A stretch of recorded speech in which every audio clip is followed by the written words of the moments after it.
In this question, we have a pattern that's made from 4 identical rectangles. The sides of the rectangles are parallel to the axes. We're told that point A has coordinates 3, 4, point B has coordinates 11, 20, and point C is marked on the diagram. We need to work out the coordinates of point C. Let's think of a way that we can look at this diagram to make it a little bit clearer. This new diagram is identical to the original diagram, but we've labelled in some measurements. We've assumed that the horizontal side has a length of x and the vertical side has a length of y, and since all 4 rectangles are identical, we can use this for each of the rectangles. We want to find the vertical length and the horizontal length. And so if B has coordinates 11, 20, we can see that the x coordinate of B would be 11 and the y coordinate of B would be 20. The same goes for point A, 3, 4. The x coordinate is 3 and the y coordinate is 4. Now to find the value of point C, let's start by finding the values of x and y. We can say that this vertical length here is equal to 20.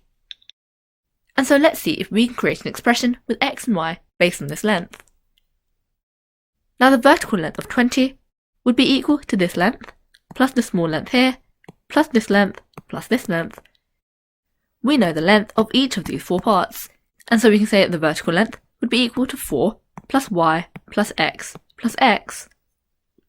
which is equal to the height of 20. We can do the same thing on the horizontal side. We have the horizontal length, which equals 11, and so let's see if we can break this down into parts that we already know the length of. The only part that needs a little bit more thinking would be this length over here. We know that this length x is the length of the horizontal side, and this length y is the length of the vertical side of this rectangle. And so the length that I'm circling right now would be x take away y. And so the horizontal length, which has a total of 11, can be broken down into this part, plus this part, plus this part. We know the length of all 3 parts, and so we can find an expression by saying that 3 plus x minus y are all equal to 11. Now we have 2 expressions that we can use in order to find the values of x and y, but let's simplify what we know already. We can start with the vertical length. 4 plus y plus x is equal to 20. We know that x plus x is equal to 2x, and so 4 plus y plus 2x is equal to 20. Now we can move the 4 over to the other side by subtracting 4 on each side, and so we end up with 2x plus y is equal to 16. Finally, we can end up with an expression for 2x by moving the y to the right hand side, and for therefore saying that 2x is equal to 16 take away y. Let's see if we can do the same thing for the horizontal length. We have 3 plus x minus y is equal to 11. Just as before, x plus x is equal to 2x, and so 3 plus 2x take away y is equal to 11. We can move the 3 to the right hand side by subtracting 3 from each side, and we end up with 2x take away y is equal to 8. And finally, to get an expression for 2x, we can move the y over to the right hand side, and we end up with 2x is equal to 8 plus y. Now you can see here that we have 2 sets of simultaneous equations. We have 2x is equal to 16 take away y, and 2x is equal to 8 plus y. In order to find the value of x and the value of y, we can set these up as equal to one another. And so 16 take away y would be equal to 8 plus y, because 2x is equal to 2x. And so we've written that over here. We can use this in order to find the value of y. And so up here we've moved the minus y to the right hand side, and we've moved the 8 to the left hand side. And so we end up with 16 take away 8 is equal to y plus y, therefore 8 is equal to 2y. To find the value of y, we can divide both sides by 2, and we end up with y is equal to 4. Well, now that we know the value of y, we can substitute the value of y in to either of these equations in order to find the value of x. Let's use 2x equals 8 plus y.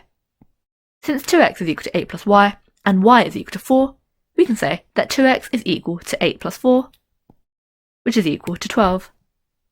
We now know that 2x equals 12, and so we can divide both sides by 2 in order to find the value of x, which leaves us with x is equal to 6. But now remember that we want to find the coordinates of point C, which is labelled here on our diagram. Let's think about how we might find the coordinates of C. we know the coordinates of point A, which is 3, 4. And to get from A to C, we move x spaces to the right and y spaces up. Now we know that the value of x is equal to 6, and the value of y is equal to 4. And so to find point C, we can use the coordinates of A. To move x to the right, we can add x to the x coordinate of 3, and to move y up, we can add y to the y coordinates of 4. And so you can see that the coordinates of point C would have an x coordinate of 3 plus x and a y coordinates of 4 plus y. 3 plus x is equal to 3 plus 6, which is equal to 9, and 4 plus y is 4 plus 4, which is equal to 8. And so we've found that the coordinates of point C are 9, 8. Now this question is worth 5 marks. We get the first mark for finding an expression for the height by saying that 2x is equal to 16 take away y. We get the second mark for doing the same thing for the width, and for saying that 2x is equal to 8 plus y. We get the third mark for finding that y is equal to 4 and x is equal to 6. We get the fourth mark for finding that the x-coordinate of point C is equal to 9. And we get the fifth and final mark for finding that the y-coordinate of point C is equal to 8. Allowing us to achieve the full 5 marks needed in this question.